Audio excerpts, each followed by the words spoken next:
Hello, thank you for watching. My name is Yolanda and I am locating cozy, and this is a broad chat. Today I wanted to talk to you about pet sitting. Why? Because I love it. It is a great tool for me to be able to travel. As most of you know, I went France for 2 weeks. I went to Marseille, France, and I was there for 2 weeks on a pet sit, and it was a wonderful experience. And then recently, just in October, there were two events happening in Lisbon, Portugal that I wanted to attend, and I did not want to pay for accommodations. I didn't want to have to pay for Airbnb or a hotel. So I was able to secure a pet sit. It was 1 week long, which was during the time of the two events. I spent a week in Lisbon, close to the area by the zoo, and I took care of a cat for a week. Yes, so I've been doing pet sits now since the end of 2022, and in January of 2023, I was living in Dallas and I let go of my $2,000 a month apartment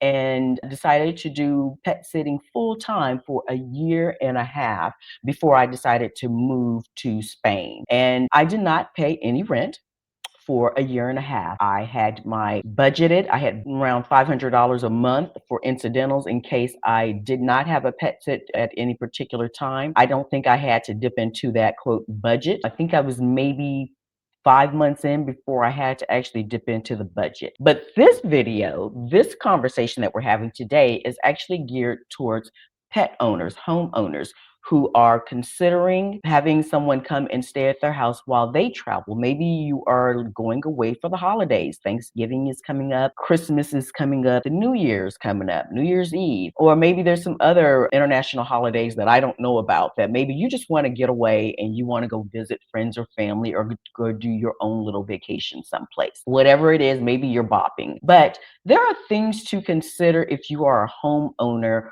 or a homeowner pet owner. And the reason I want to discuss this is because I have done a lot of content, a lot of videos, and sharing my experiences, the good, the bad, and the ugly about pet sitting. I actually have a lot of videos. I think I just did one recently about the 10 questions that pet sitters should ask the homeowners or pet owners and things they need to consider before they accept a pet sit. And the link should be, I guess, somewhere up here or somewhere down in the description. So I have done recent videos where the most recent one, which will actually be linked up here or down in the description at least, where I actually gave insight of some good questions and things that pet sitters should consider before accepting a pet sit, things they need to ask and understand of the pet owner. This time, I want to actually give some insight that maybe pet owners, homeowners need to consider when they are seeking someone to come to their home and take care of their pet and home while they travel. Okay, so here we go. So one of the things that you definitely want to do is be honest about your pet's personality and your pet's needs. Your pet's quirks aren't deal breakers, but these are details that's going to make sure that the whole sitter's experience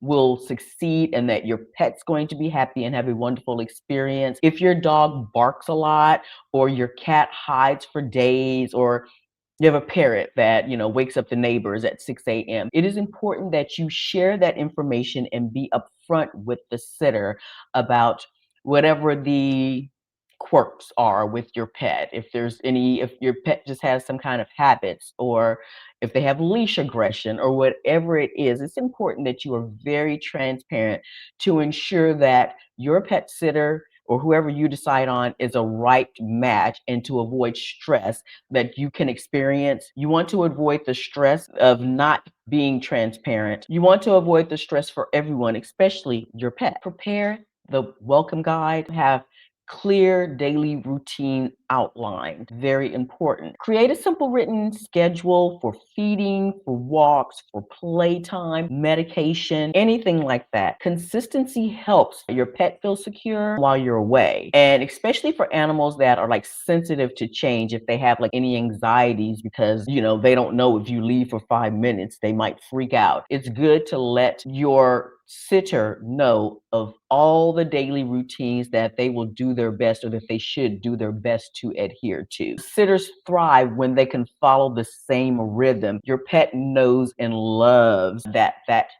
the habit of everyday routines. Now, I do want to make sure that there's a caveat on here. I want to be clear on something. Sometimes pets are like kids. They can be the most wonderful little wonderful fur babies ever, and they follow a routine when you're at home. But they also know when you're not there and when they want to try to test or challenge the newbie that's in the home. I've had situations where the owner said, well, this is what time they eat every day, or they want to go out for a walk on a regular basis. I actually had a pet owner that wanted the pet to always wear shoes when walking around in the city. They didn't want to bring any kind of germs and things home. I thought it was because of maybe the hot sun, but actually it was the concern about bringing any kind of like dirt from the inside, which is understandable. But when I was taking care of said pet, the pet was like, we're not putting on the shoes and I will just lay down on the ground and I'm not going to move at all. And so it took a good 12 hours for me to finally get the wonderful pet to accept that they had to wear the shoes and that we were going outside. It was a big challenge. And so I bring this up just so you know that although pet sitters, when they're taking care of your babies, they will do their best to follow what the guidelines say and what the expectation is, but also there needs to be room and consideration that sometimes the pet owners have to figure, excuse me, sometimes the pet sitter has to figure out the best course of action to make sure that your baby is okay and that they are still taken great care of, but they might have to deviate from the plan that's been laid out. So please note that yes, we as pet sitters want to make sure that we're providing the same quality care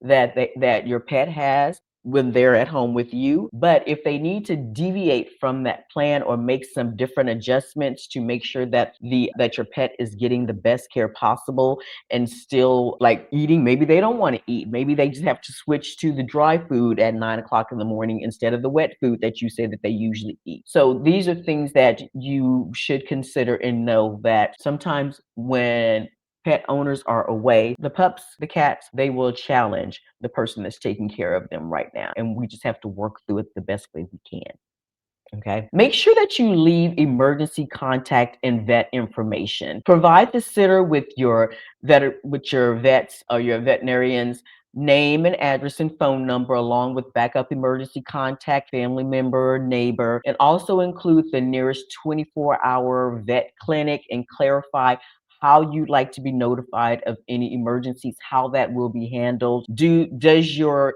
veterinarian or the emergency clinic have your credit card on file? What is the parameters? Because what we can't do is expect for the pet sitter to pay whatever bill and then just get reimbursed. We can't do that. Make sure that either you have the clear understanding that the clinic knows that you're out of town and that you will settle up whatever bill when you come back, and not to expect the pet sitter to actually pay anything. Okay. There have been times when I have had to go, like maybe there have been a couple of times where maybe they ran out of the little poop bags, and I've had to find the local pet store and I've gone to get the poop bags and get those replaced. And I will actually just send a message just saying, like, hey, I did have to go out and get some extra dog food, or maybe I had to go and get one time I had to get a special collar for a dog or whatever. And for the most part, that rarely happens. But when it does, it is expected that the pet sitter will be reimbursed if they have to go out and do like anything extra. Okay. Clarify the security access. Make sure that your pet sitter knows how to lock and unlock doors, set alarms, use entry codes, and what to do if the keys get lost. And if you have cameras, disclose where they are. Privacy, transparency builds trust on both sides. So it's wonderful if you do happen to have an inside camera in your home that you keep on, but you need to make sure that is turned off when your pet sitter is in your home, because they are treating it like their home while they are there. So they're going to be very comfortable. So you want to make sure that you are giving them the privacy and respect that they deserve while they are in your home. Make sure that they are very aware. I always ask pet owners or homeowners where the cameras are. A lot of times they'll say, yes, we have this camera outside, and they'll point out and tell me where the cameras are when I'm doing the video chat interview. And they will tell me, like if there's some cameras inside. And one time there was a situation where the owner forgot to tell me about a camera, and they immediately contacted me, and I just went and I turned it around. That's all. I just turned it around, and I hardly went in that room anyways. But yes, it was just something that we always make sure that any cameras like that are in the living room or kitchen are disconnected while I'm there. And then when I leave, I'll say like, hey, I'm plugging this back in. Okay. Outside cameras, I don't really care about. It's the ones that are inside the home that I'm concerned about. If you have a camera that's usually like facing the door, or, can see like if somebody's walking up, I don't care about that. Okay. And most people would not care. Most pet sitters would not care about any outside cameras. That's there for their safety also. Okay. Stay connected, but not hovering. Okay. Understand that you decide together how often you want updates, daily photos, weekly check-ins, or if something's wrong, how you want to be notified. Trust your sitter to do their job, but establish a communication rhythm and expectation that keeps you comfortable and reassured. But I'll give you an example. I've done well over probably about 50 pet sits now since 2022. Love doing it. I did have one person that had asked me at the last minute as they were getting ready to leave and I had just arrived. They said, actually, I would like pictures like I think they wanted like 2 or 3 times a day, and I said, "I cannot do that. I still work. I still have things to do. I don't mind sending a batch of photos at the end of the day because I do take photos throughout the day or take little cute videos throughout the day depending. But also, I am working, I am doing things. So although I am staying at the home, and this is just me, some people don't mind sending photos 2 and 3 times a day. You might find that perfect person that's willing to do that. I know that is my heart. Like, no, I cannot send photos 2 or 3 times today. I will send a bunch of photos once a day or videos or whatever. Or if you reach out to me and say, how's it going? I will definitely reply right away and say, yes, I'm great. And I might then upload a photo. But I am a person that is not that I'm a pet sitter where the owner knows, and we actually have that full discussion of how many photos and how often you want an update from me. 2 to 3 times a day is too much for me. 2 times actually is not bad, but 3 times a day, that's no, because again, I am working, I have things that I have to get done, and I am not at your home. For the most part, especially when I was doing this full time, like logistically, I was staying at somebody's home for a year and a half. I'm working. I have things that I'm still doing my day-to-day life things. I'm not out sightseeing necessarily. I'm actually getting things done in my life. I had a full-time job still. Okay. I've also had situations where I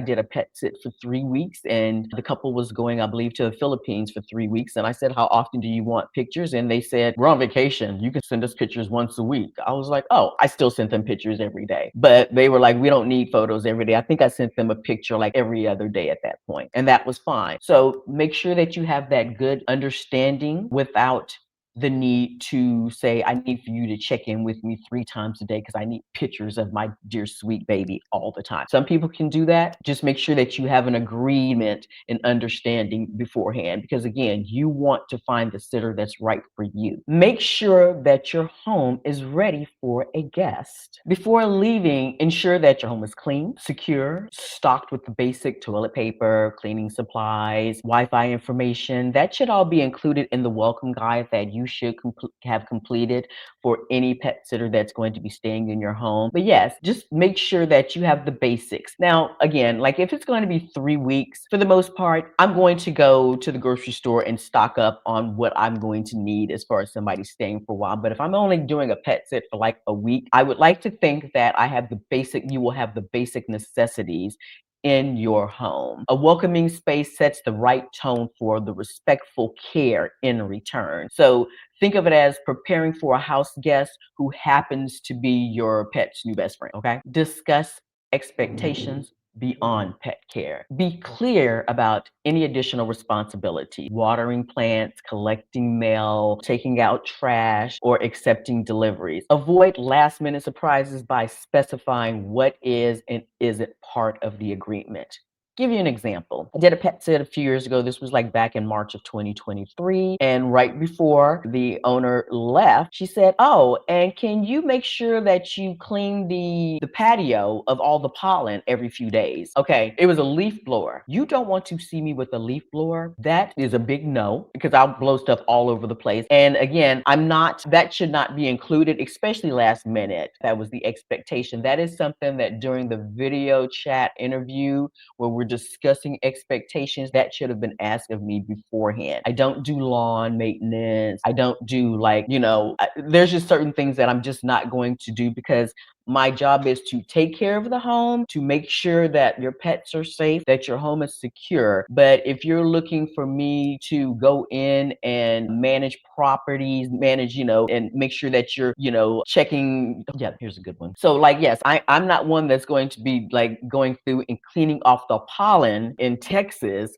every couple of days. That's not happening. I've heard of a situation. There was a situation where someone actually had some, I guess, rental properties out back. They had Airbnb properties, and there was an expectation that the person that was pet sitting actually checked the guest in and out and then clean the rooms. That is not part of the pet sitting experience that most pet sitters are offering. You need somebody else to actually manage your property. That's not the same thing. So please understand and do not expect for a pet sitter to also be your day laborer, office manager, property manager, whatever it is that you might think. It's not free labor, okay? It's not an all-inclusive service, okay? Communicate travel dates and time accurately. So whenever I do pet sit, before I accept the pet sit, I'm going to get details. So we have the high level conversation of, this is when I'm leaving, this is when I'm coming back. Okay, are you interested? That's one step. Step two is to actually have this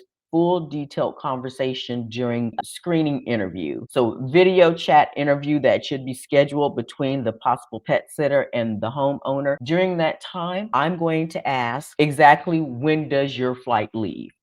Or when are you leaving the home? I'm going to ask date and time. What time are you expected to be coming back? What time are you expected to be returning? This is not the time for you to be shy and be like, why do you need to know all that? We need to know. I'm going to give you the reasons why I need to know. As a pet sitter, if you are leaving in the morning, say you're leaving Saturday morning, then I'm going to probably, especially if it's out of town, I'm probably going to arrive the day before and meet with you the day before you leave, so that I can get the full walkthrough, get the keys, get to know your pets, understand all the needs of your home. If there's any special instructions as far as how the washing machine works or how the garbage disposal works or anything like that. So I'm going to actually come the day before and meet with you. If you don't leave until say 3 o'clock that afternoon, okay, then I might be able to go ahead and arrive and meet up with you that morning and say, maybe we meet up at 10 o'clock that morning to do the initial walkthrough and understand all the needs and the ins and outs of your home and your pet's needs. Okay. So that's one. When you're returning, I want to know when you're returning because I don't want to be there. If you are returning at 5 o'clock that afternoon, I want to be out of your home, say by 3. The reason why is because I want you to be able to come back to your home and relax, relate, release. I want you to be able to sit down. You don't need to see me sitting up, still in your home, packing up, still washing dishes, doing the last minute cleaning. I want to be able to make sure your pets are fed, your home is clean, and that I am no longer in the picture, because I want you to be able to come home and relax. I want to go ahead and get out of your way. I don't want to sit up and talk to you about your trip and stare you in your face when you're probably tired and you want to actually maybe go to bed, sit on your couch, put your feet up, enjoy your pets, and relax. So it is important that you do share exactly when you are expected to be leaving and when you're expected to be coming back. I think that's fair enough. Make sure that you keep important things stocked up. I know that we already said this about, having things stocked up and, having the home clean for the guest that's going to be in your home taking care of your fur baby. But also you want to make sure that you keep important supplies stocked to make sure that your pet has enough food, litter, medication, cleaning supplies for the duration of your trip, plus a few extra days. The reason why, and I'm going to say with the cleaning supplies, is because some people actually prefer to use a very specific type of cleaning supply. If I go to the store and get the cleaning supplies that I like to use, you may not like those supplies being used on your counters in your home. So I might get something that has a very strong bleach smell, but you might prefer something that has more of that's more organic. So I want to be respectful of the supplies, the cleaning supplies, or anything that you have in your home that you prefer to be used versus what I will usually use. Okay. So yeah, be very aware of how you keep your home stocked. And if you don't want someone using a type of product that you are not comfortable with, then it's important that you have it in your home readily available. Also, if there's a specific pet food that you want your cat or your dog or your bird or your turtle to have, it's very important that you have that or have it delivered. Maybe you have Amazon or Chewy or one of those types of services that you have it delivered. You want to make sure that whatever the supplies are that you have for your pet, also that they are very specifically delivered in a timely manner so that the pet sitter doesn't have to go out and worry about getting any of these supplies.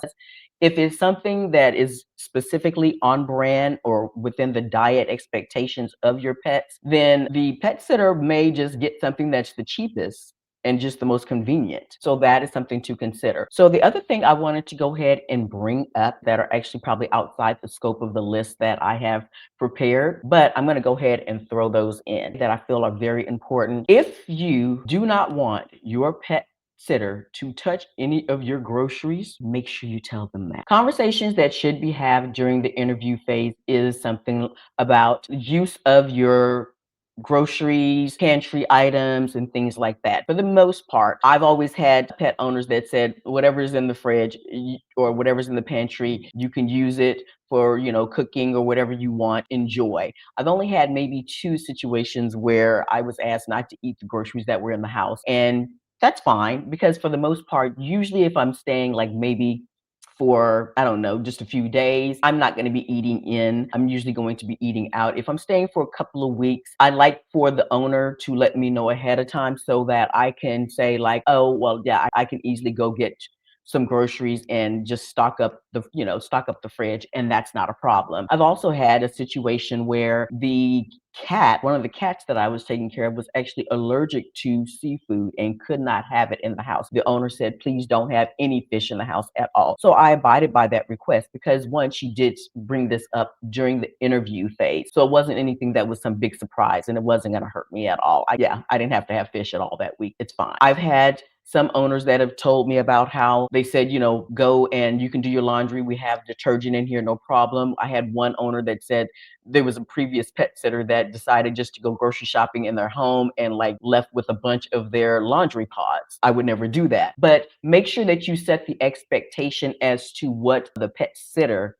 can actually use in your home. I'm not going to go and thaw out a steak, but I would like access to your salt and pepper and maybe if there's some light snacks in your pantry. Yes, I would like access to that. But to actually be upfront about that and what those expectations are is much appreciated. Last but not least, I would like to please ask pet owners, homeowners to remember that this is a mutually beneficial situation. You need someone to come and take care of your home and your pet while you travel so that your pet will be as comfortable as possible and receive all the love and attention that they need while you are gone. You need someone to come and stay at your home while you are gone to make sure that it remains safe. Maybe you don't want to have the automatic lights just come on. Maybe you don't want your house to be sitting empty for 2 weeks or a month, depending on what your needs are. That is understandable, but make sure that you understand that it is a mutually beneficial situation. Pet sitters, house sitters are here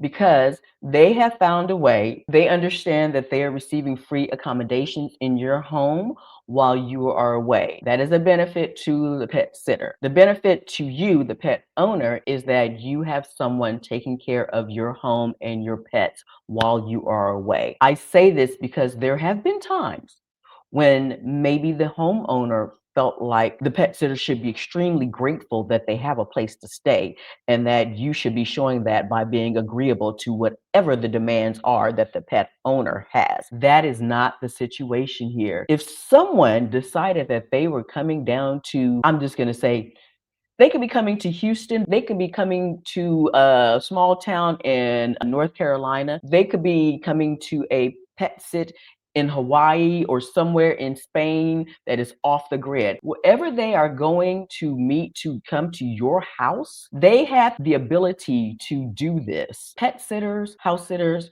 are not coming to stay at your home because they are in some desperate situation where they need a place to stay. They have been very methodical in using their resources, such as trusted house sitters, find a way to not have to spend money on accommodations when traveling. Or in my situation, I figured out how to actually be able to not pay rent and still have my job full time. And I love that opportunity that I had to pet sit for a year and a half. It was a wonderful experience. And I still do pet sits whenever I want to travel someplace. That's the first thing. If I want to go, I did a pet sit in Morocco. I decided I wanted to go to Morocco and I found a pet sit in Morocco and I enjoyed myself thoroughly and took care of a wonderful dog during this time. But it was always a mutually beneficial experience for the pet owner and the pet sitter. So it is very important that homeowners, pet owners do understand that and not assume in any way at all